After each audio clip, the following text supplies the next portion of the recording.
Hola, bienvenidos a Carbon Scoring, el mejor sitio para cómics, historia y figuras de acción, y también para reseñas de figuras animadas. Y eso es exactamente lo que vamos a hacer hoy mientras echamos un vistazo a la nueva figura de SH Figure Arts, Scarlet Spider de la fenomenal película A través del Spider-Verso. Estas películas del Spider-Verso simplemente siguen mejorando cada vez más. Agregan más personajes mientras profundizamos en el mito de Spider-Man. Nadie supera a Ben Reilly, el Scarlet Spider. Así que vamos a echarle un vistazo a esta figura. Vamos a revisar todos sus diferentes aspectos, ver su diseño y su articulación. Hablaremos sobre la historia de Ben Reilly y su papel en el Spider-Verso, y disfrutaremos viendo a uno de mis personajes favoritos de Spider-Man. Así que vamos a sacar esta cosa de su prisión de plástico y echarle un vistazo. Conseguí esto hace como 2 semanas y me he estado muriendo de ganas de abrirlo y jugar con él. Es la primera vez que lo tengo en mis manos. Solo cambié un par de manos. Vas a verme jugar y manipular esta figura por primera vez, así que tendrás una opinión cruda y original de lo que pienso. Y la razón por la que estaba tan emocionado es porque me encanta la Araña Escarlata. Es uno de mis personajes favoritos. Tanto así que un amigo mío recientemente me pidió que le hiciera un dibujo de la Araña Escarlata, y acabo de terminarlo el otro día.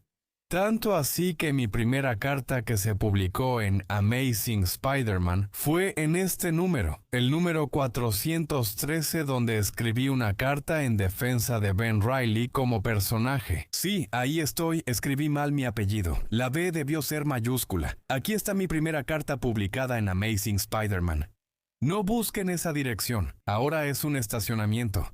Así que aquí está Ben Reilly, y vamos a sentarnos aquí y jugar con este tipo, mientras les cuento un poco la historia de fondo del personaje. Ben Reilly es un clon de Peter Parker.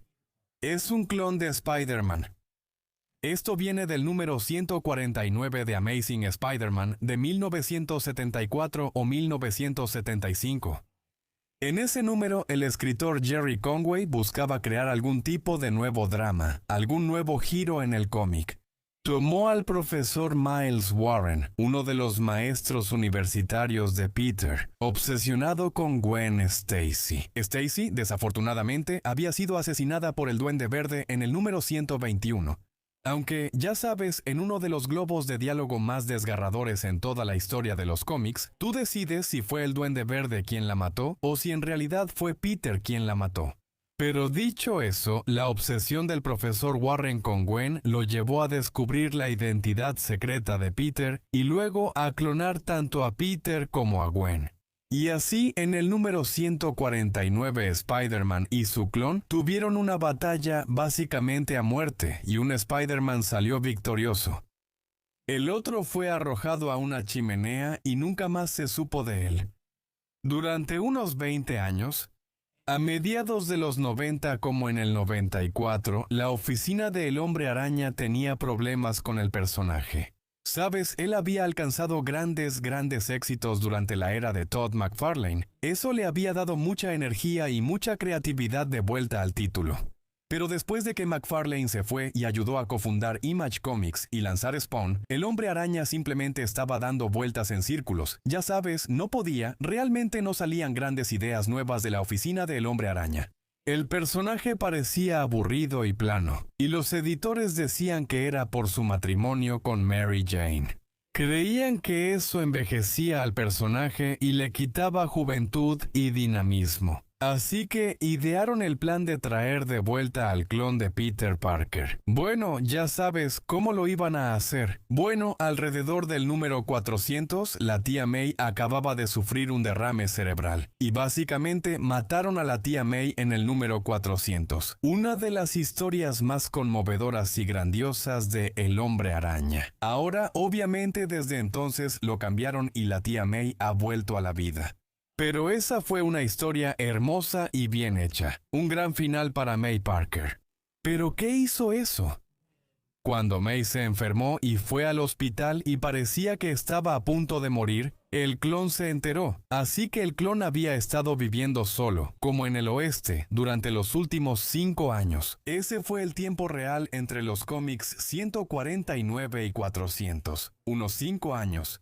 Y él había tomado el nombre de Ben Reilly, y ese nombre obviamente tiene un significado importante. Ahora es obvio que la parte de Ben viene del tío Ben. Por supuesto, de ahí lo sacó. Pero Reilly en realidad es el apellido de soltera de la tía May. Tomó los nombres de sus padres adoptivos y se llamó Ben Reilly. Luego, Ben reaparece en Nueva York.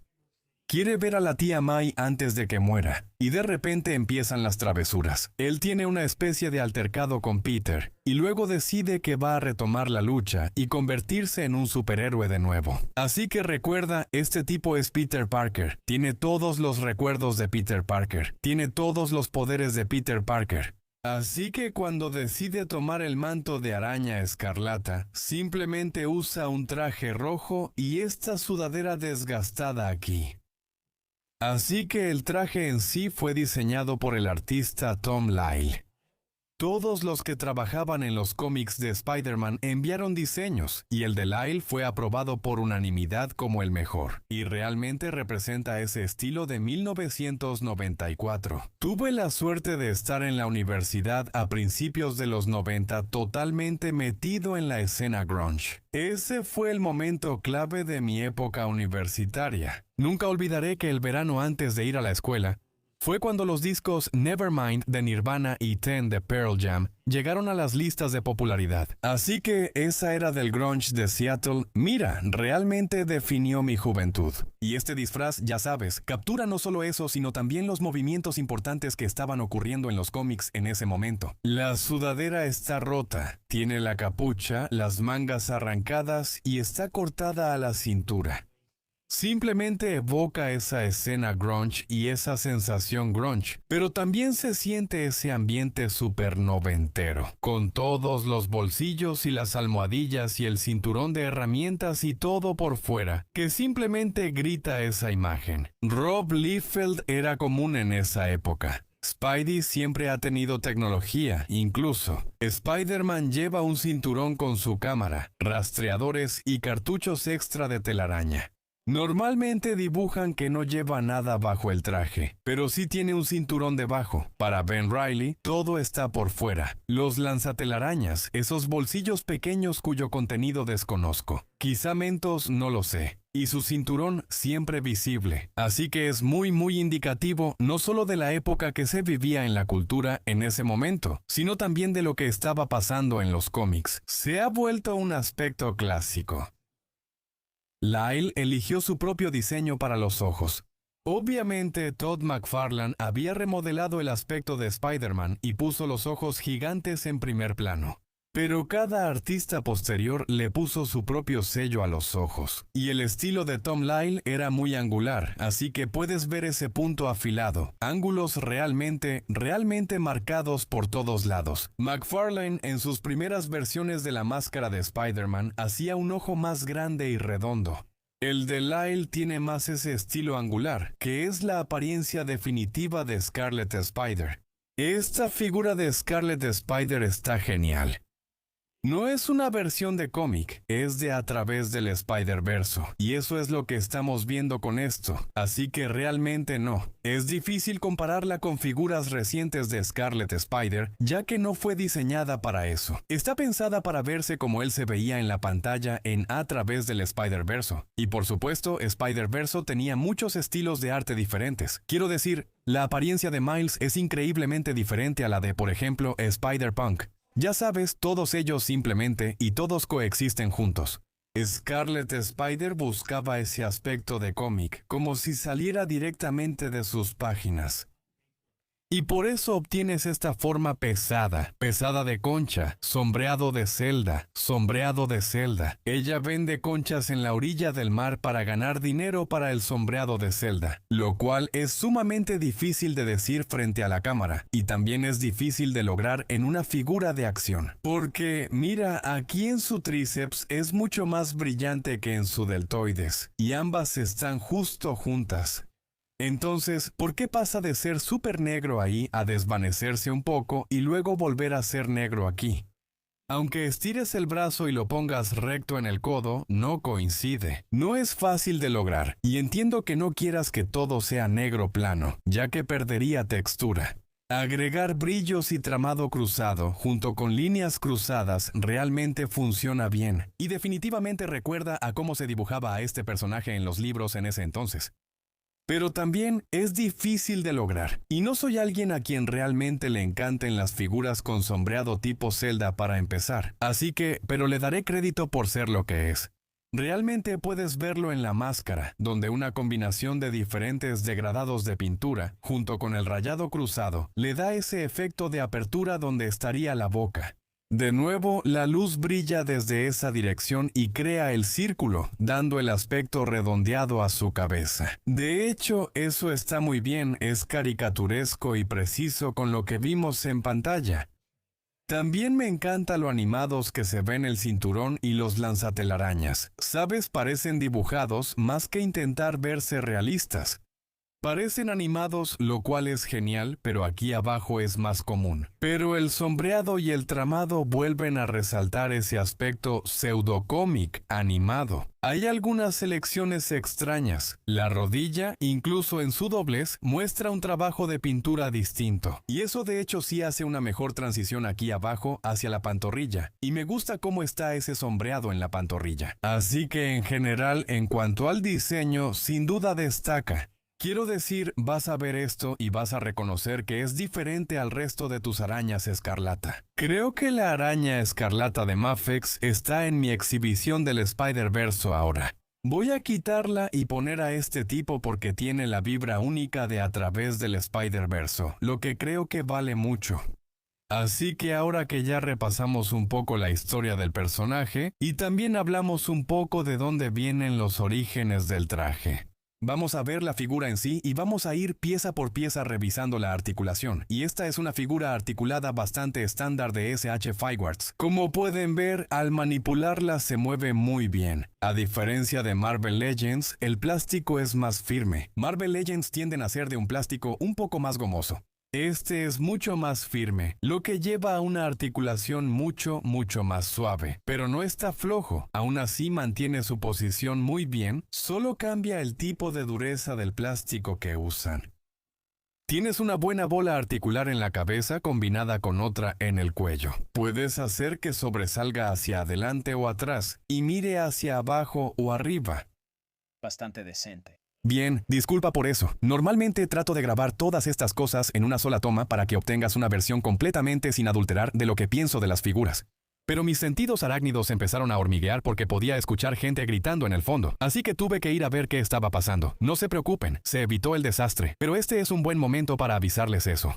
Si quieren que siga haciendo videos en medio del caos de la vida real, por favor denle like a este video. De verdad ayuda a que el video llegue a nuevos espectadores. Informa a YouTube que este canal merece atención. Y si aún no lo han hecho, suscríbanse a Carbon Scoring para disfrutar contenido de calidad semanal. Con esa pausa regresé y busqué un poco de la historia del grunge, porque el grunge es un aspecto vital del personaje de Scarlet Spider y realmente es un aspecto del diseño de este personaje.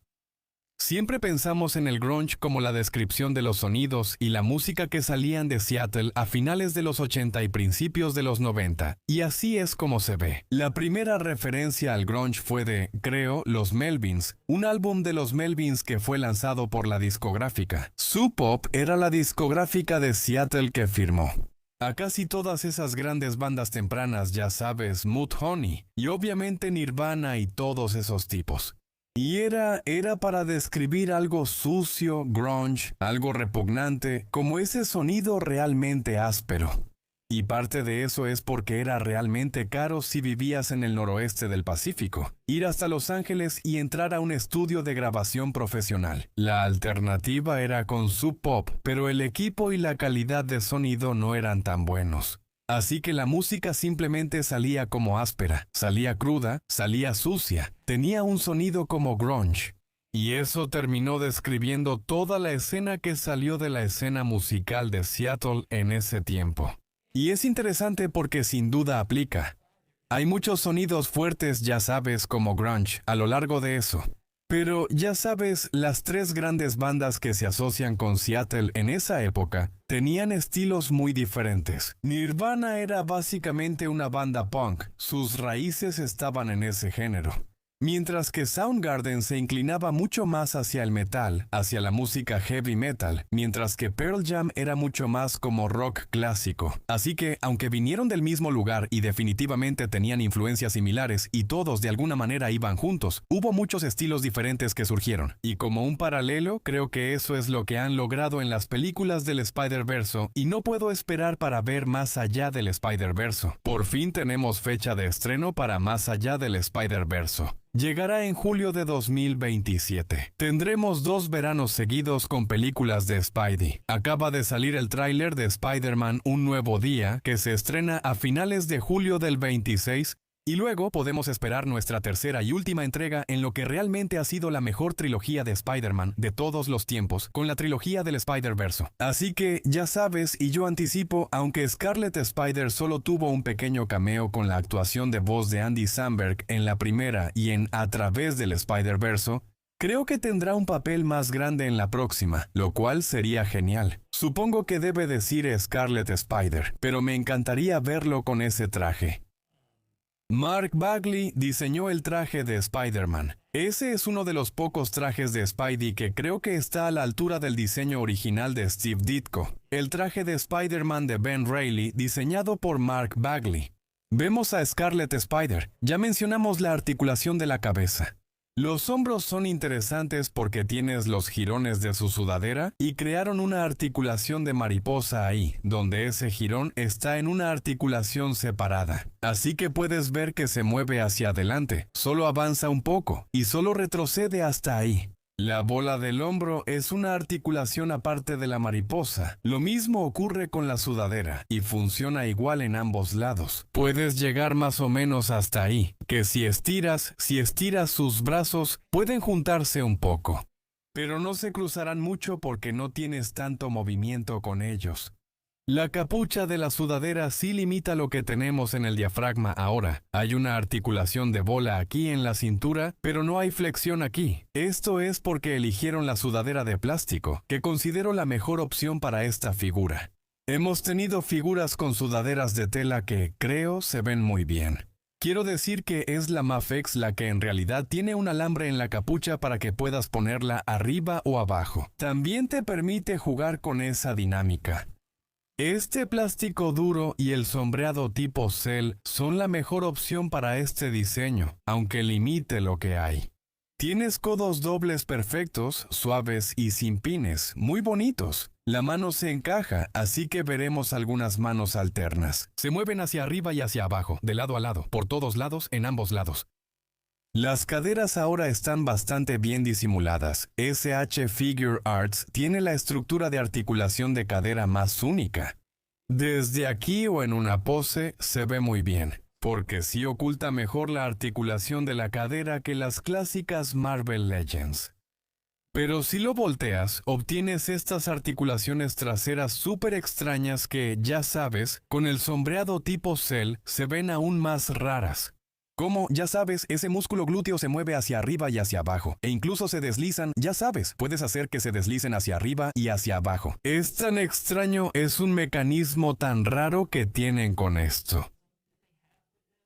Pero de nuevo, muy rara vez estoy, ya sabes, mostrando figuras así. Así que no es algo que realmente vea, así que realmente no me molesta, pero es algo que tienes que mencionar cada vez que ves una figura de Figure Arts.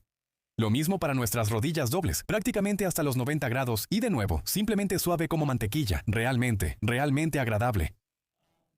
Hay una bola aquí y ellos tienes que conseguir que se mueven un poco de un lado a otro. Tienes que tener cuidado con eso. No creo que tengas tanto movimiento de tobillo como me gustaría. Creo. Tal vez tienes que alinear bien la rótula para poder hacer eso, pero esa es una limitación de estos. Ahora, tienes un gran dedo del pie, pero ¿cuándo lo usas?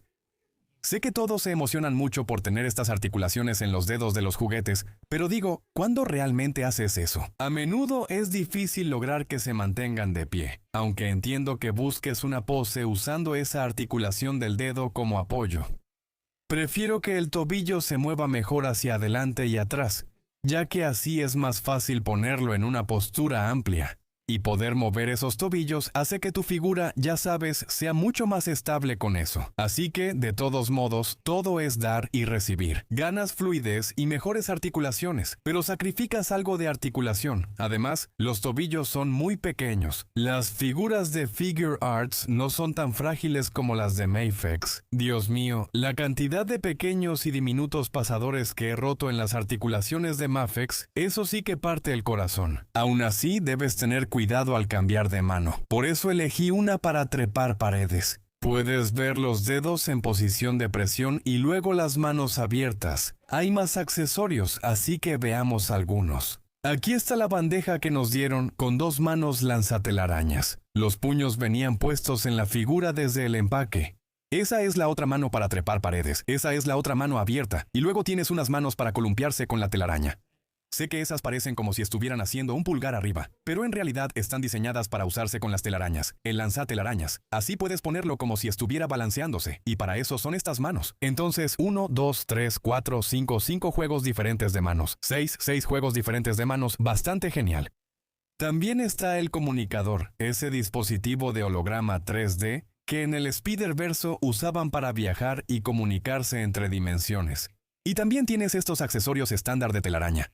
Puedes ver que le quitas la mano y encajan justo alrededor de la muñeca, y se ven bastante geniales. ¿Sabes? Eso ahí se parece a algo, ¿no? Tienes una cabeza sin máscara, la pondremos en el cuerpo para ver cómo queda. ¿Ya hablamos suficiente de grunge? Creo que falta hablar más. Así que esta escultura de cabeza es la misma cara que vimos con Pedro Parker del mundo de Miles y Pedro B. Parker. Aquí lo tenemos como Ben Reilly, tienen la misma cara. Claro, este cabello rubio largo y desordenado ahora solo me recuerda a Kurt Cobain. Ben Reilly sí se lo tiñó de rubio. Le dio un aspecto que al menos lo hacía distintivo y diferente de Peter Parker. Esto lleva el estilo grunge de Seattle al máximo. Esto no es un cabello rubio limpio y decolorado. Es un cabello sucio, grunge, desordenado y alborotado. Al estilo de Kurt Cobain, quien de hecho cumple años el mismo día que yo. Así que, ya sabes, él y yo siempre tendremos eso en común. Kurt Cobain, Cindy Crawford y yo somos como 3 chícharos en una vaina. Andy Samberg, como mencioné, fue el actor de voz de este personaje, y él se inclinó hacia ese tipo de sentimiento angustiado. Ya sabes, el de pobre de mí. Todo ese ambiente grunge, y creo que puedes notar eso en la especie de ceño fruncido, la mirada de reojo, mirando a través del fleco caído que vemos aquí en esta escultura de cabeza. Eso refleja lo que buscaban en la película, y cuando tienes 300 hombres araña en la misma película, tienes que hacer algo para que todos sean únicos. Así que esa fue la dirección que tomaron con Araña Escarlata. Muy bien, ¿qué pienso yo? Creo que está genial y distintivo. Se arriesgaron un poco. No todo fue un acierto, pero hay más aciertos que errores. Hacer sombreado tipo Zelda en objetos en movimiento es muy difícil. Dibujar con sombreado tipo Zelda es una cosa, pero lograr que funcione con la articulación compleja de esta figura es muy diferente.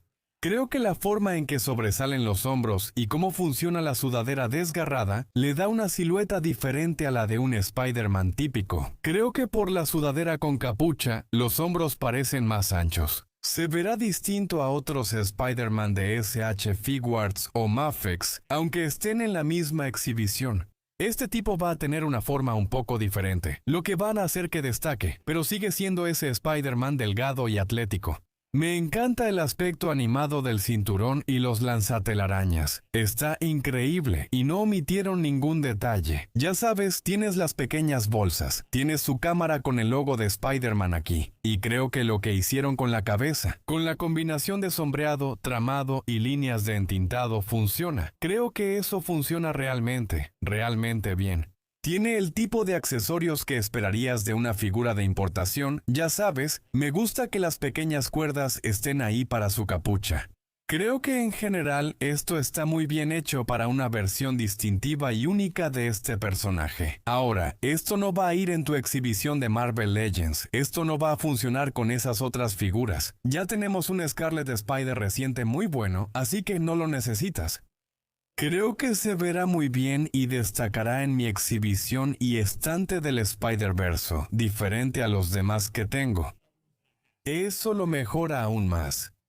¿Y ustedes qué opinan? ¿Les emociona esta figura? ¿La comprarán? ¿Han estado adquiriendo figuras del Spider-Verse? ¿Y esperan con tantas ganas como yo lo que vaya a pasar en Más Allá del Spider-Verse? Déjenme saber en los comentarios y si les gustó esto, denle like al video.